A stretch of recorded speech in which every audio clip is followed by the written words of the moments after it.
Hello everyone, welcome to the Watch Poplars. Today, I am going to be repotting my Chinese elm. Well, there's two of them that I will be repotting because they are breaking dormancy. And is there water on the camera? Yeah. So here, you can see that there is some growth coming out. These are last year's leaves, but there is some new growth coming in right in the middle. And then the buds further down are also coming out. So that is why I'm going to repot them. We have gotten more wind and rain, and cold rain, that is. It started raining this morning at 40 degrees, which is just warm enough to avoid turning into snow on Mount Diablo. But the good news is, while I am in Oregon, in the Willamette Valley, it is going to snow and be below freezing for much of the time I'm there. I'm very excited. And there is a chance that snow could fall on Mount Diablo next Saturday. So now I am going to... This is actually the first repot I have done on these Chinese elm. It is almost parvifolia. It is an elm that is native to China, and I think it grows in kind of the temperate regions, because, or maybe even subtropical regions, because it is semi-evergreen, naturally. I have seen some trees that defoliate a little bit, and then while they still have their last year's leaves, they push out more leaves. So I am excited to develop this because it gets very fine branches. The nodes get very, very compact, and it produces buds like pretty much at every single node, which is really nice. I will be repotting 2 Chinese elm today. This one is a 1-year-old seedling, soon to start its 2nd year. This one might be 3 years old, starting its 4th year. I don't know. It's definitely older than 1 year old, and it but we will see. Yeah. So I'm going to get this one out first because this is going to be the most difficult because it has other plants in it. There's a carnation, which they can get quite old. I think this might be a cutting off of the carnations in that barrel over there. So, yeah, and then there's this Prunus ilicifolia, that does not mean it's illicit. It means the leaves look like holly leaves from the genus Ilex. There's some wind. It's not as strong as last time, for sure. But yeah, the weather is starting to act a lot better for this time of the year. Oh yeah. There's 30-mile-per-hour gusts of wind. Ew.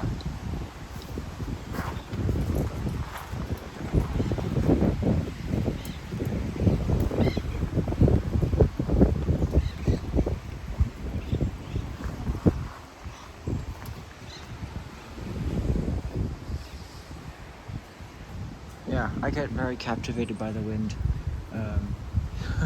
I just like looking at the trees blow in the wind, especially when it's very strong like this. Ever since I was a very young toddler. However, I'm getting distracted, but I will refocus and start working and doing the work that I would actually much rather be doing. But I've got to get this probably invasive species of Poaceae, the grass family. I don't know how the invasive grasses got here. It could have been brought by seed. I don't know. Maybe the seeds were just clinging onto people's clothes and then they just spread.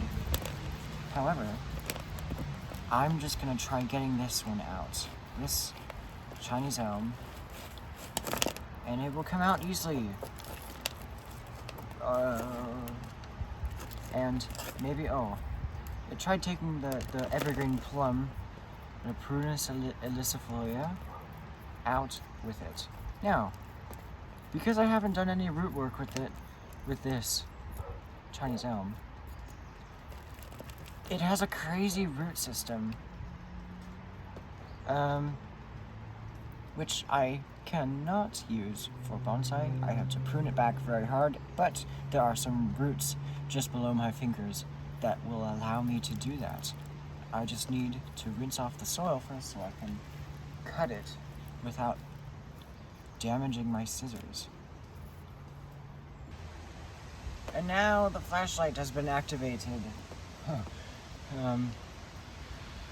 But I'll cut it here because I can't use the roots below that, and it's not too much of a cut that it will hurt the tree too much for it to come back in spring. There is a root that does not go in a good direction. That one's fine, but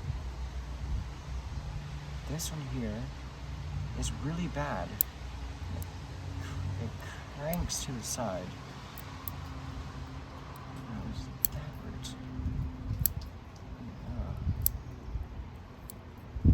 Now, these elms in general, grow frond-like branch structures where a vigorous shoot will start extending, and then it will form the axillary buds, the axillary buds will form new branches, and then those will come off at almost every single node along the branch where the leaves have hardened off, and that will create a frond. And that is it was almost what happened on the little seedling, I think. Yes. Yeah, so it got mauled by snails in one section, and then from each of those leaves that were damaged, a branch sprouted. But that is all that I will do for this root system, and I will put that, well, somewhere where I can see it. But I got to, where's the, okay, alright, I'll just put well, I'll figure out what to do with the other trees. I put them in this little, my flashlight, that little thing right there. So now, I'm gonna just get out these. There's not too many roots in this soil, so I'll just put the soil back in here. It was very nice soil. It is very nice soil. Just quick draining. It still has lots of nutrients in it. I don't know where I got this soil from. I don't know if this is cactus mix. I don't remember it being cactus mix. Or whether cactus mix kind of, all the dust in the cactus mix that makes it so mushy eventually just like filters out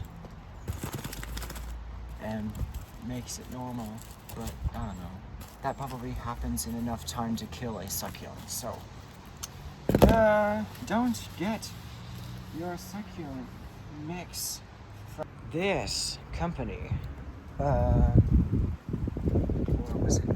That's just a bag. But here, Hoffman. Yeah.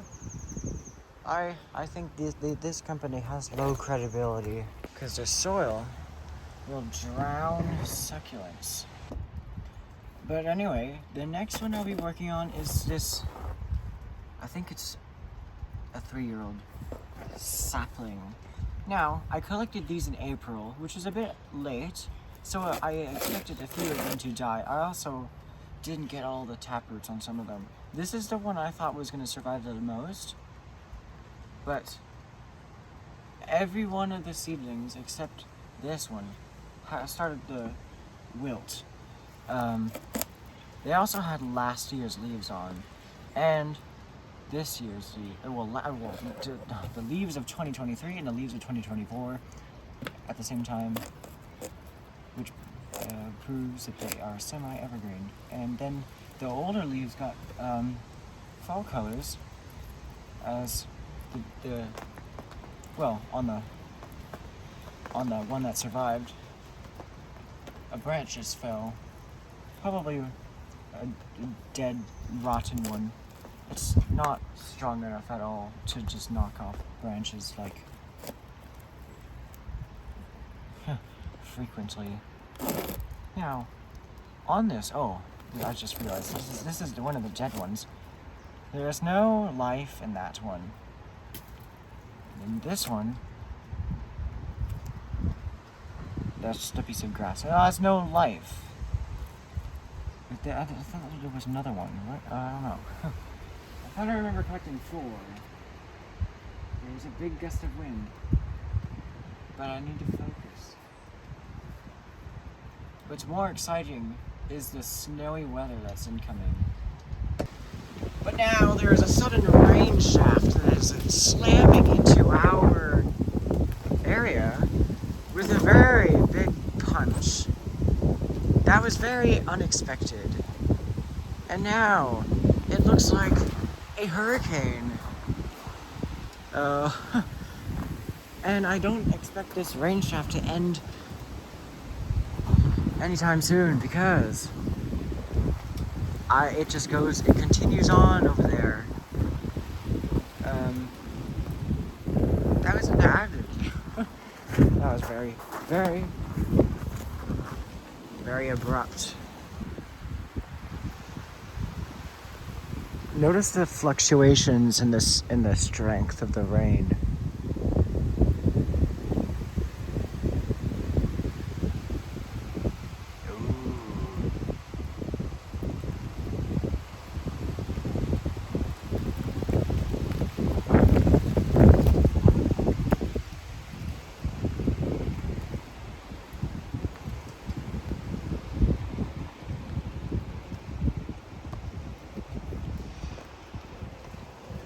I haven't mentioned this privet tree, but I should more often.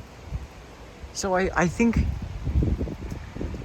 I did have a video briefly on my channel where I went up a private road to see this old, not a poplar, a privet.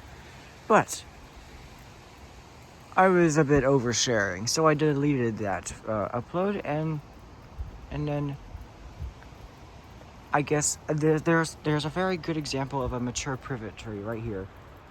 Very lovely structure.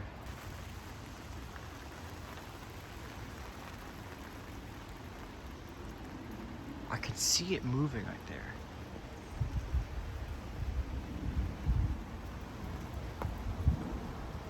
Well, you don't need to see it to believe it, you'll hear it. So now, take my break, and this is hydrated. Yes, that's pretty hydrated. I'll plant them together in the same container. I want to make sure that I have as much space for transplanting the rest of the ones that are containers with different species and different families of plants. But I gotta get this, whatever, this sedge. Its scientific name sounds kind of like cypress, but it's not. Wait, it's cyperus or something, I don't know. C-Y-E,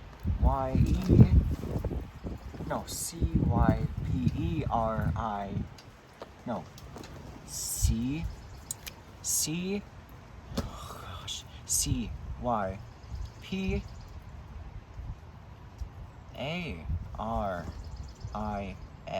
There, now.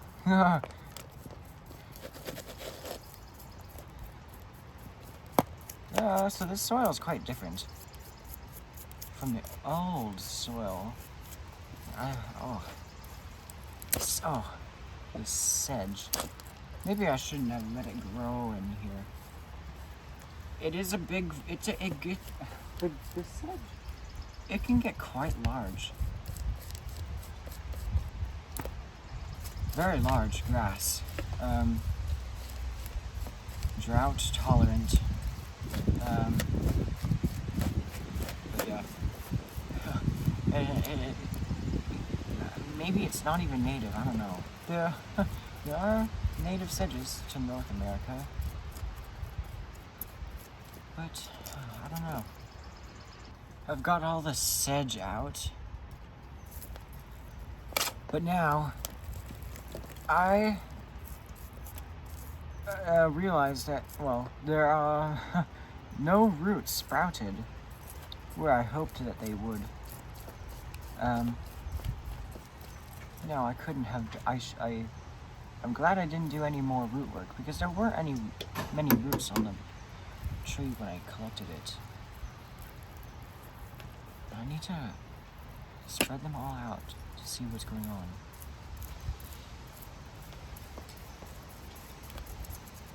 And not tear them, because the soil is trying, it really wants me to tear off a big chunk of the roots without much control. And I don't want to do that.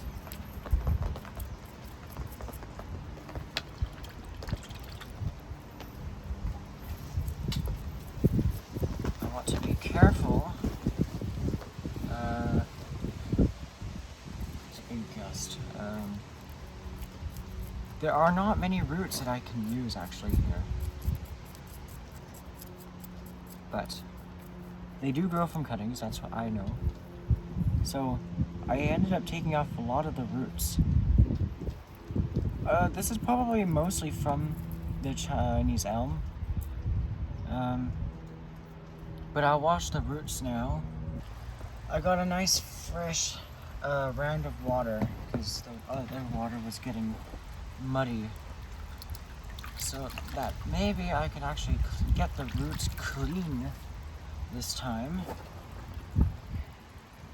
and get any soil out that would interfere with my scissors and damage them. Gotta make sure that it is all free of soil. I bare root every single tree and I keep it in water.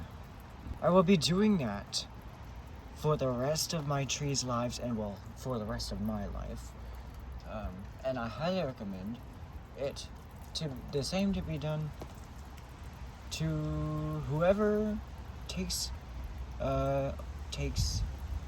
well, to continue my bonsai. Thinking too far ahead, but the first cut I want to do is I want to make sure I'm not cutting off any nice roots that I want to keep. There was that one. This one is alive. It's just, I don't need all of that root. This one could pruned a little bit more.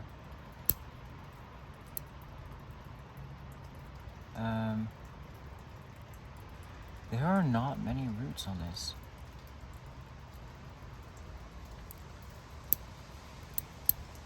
And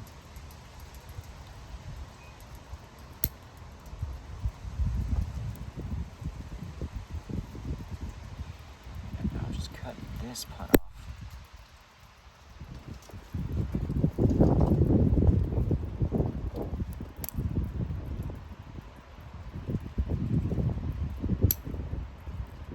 There.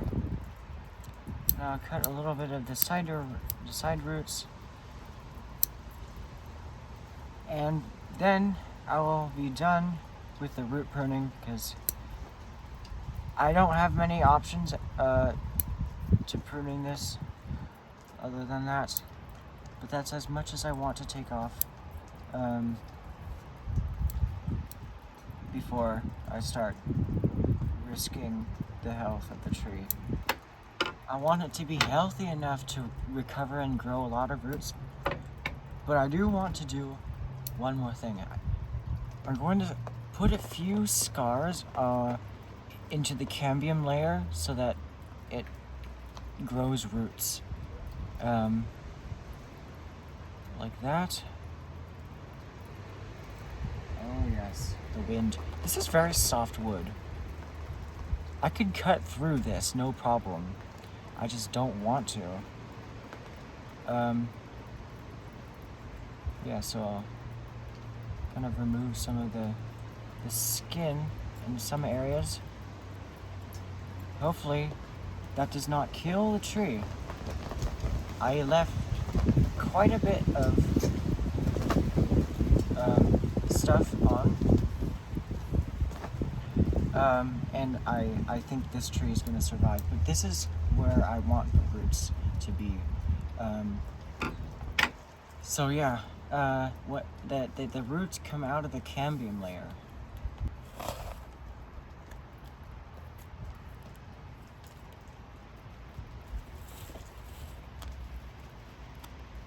Oh, there's got some moss. There's an old leaf. Kind of rounded, serrated margins. I could bring the seedling a bit further up, so that I don't just drown it with soil. Like that. And I'll put some more soil on top of it. And then I will move the soil in around the roots so that it is stable. Or more stable. It may not be actually perfectly stable, but I left enough roots on it that it will be able to be more stable after this.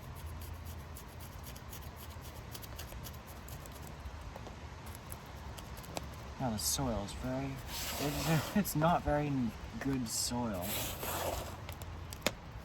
but I think it will, as the dust particulates will get out of it eventually, and it will become more fast draining. But there, I'll pack it down a little bit.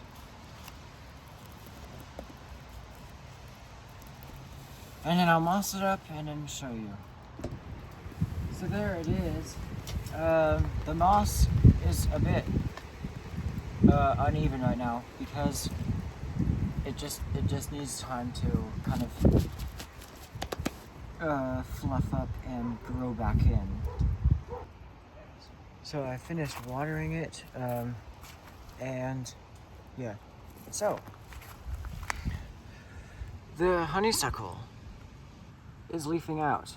I meant to, well, now showing you closer.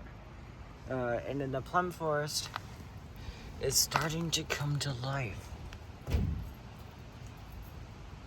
all of the plums and stone fruit that I repotted recently are coming out. I'm very excited for these.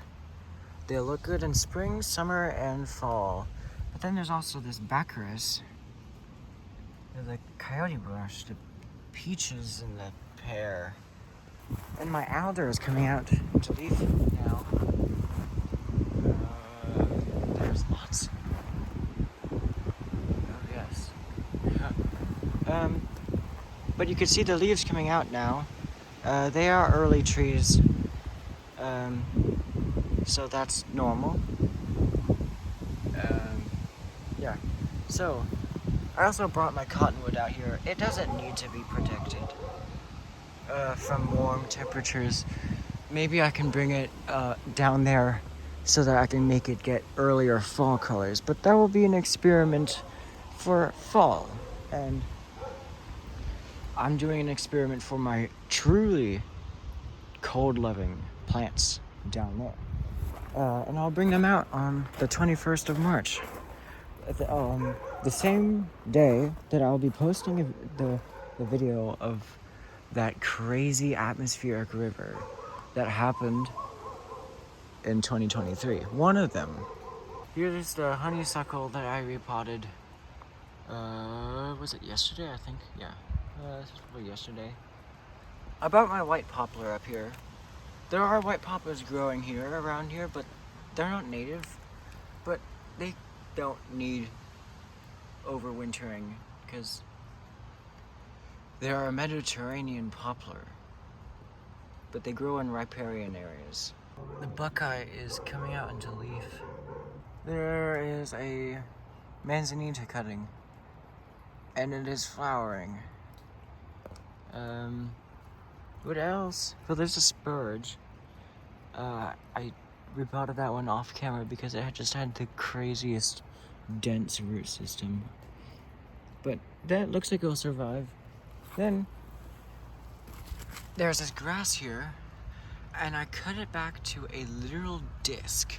It was a disc of roots and just cut back grass.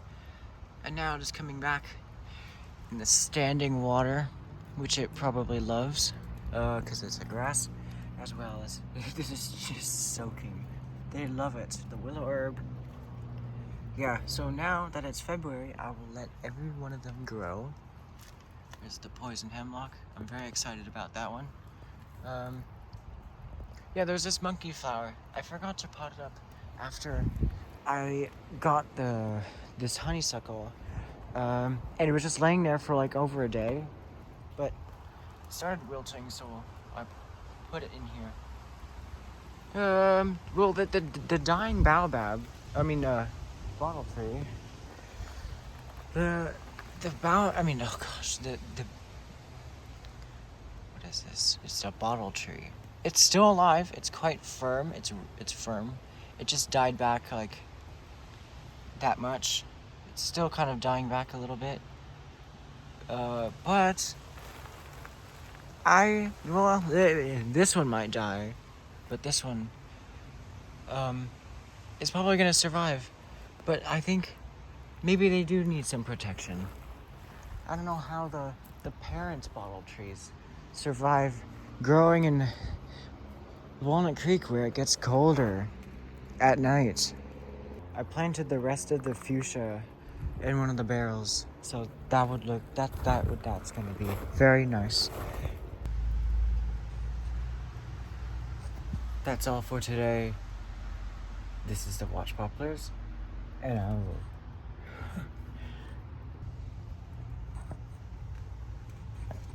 That is all for today. Thanks for joining me here among the Watch Poplars.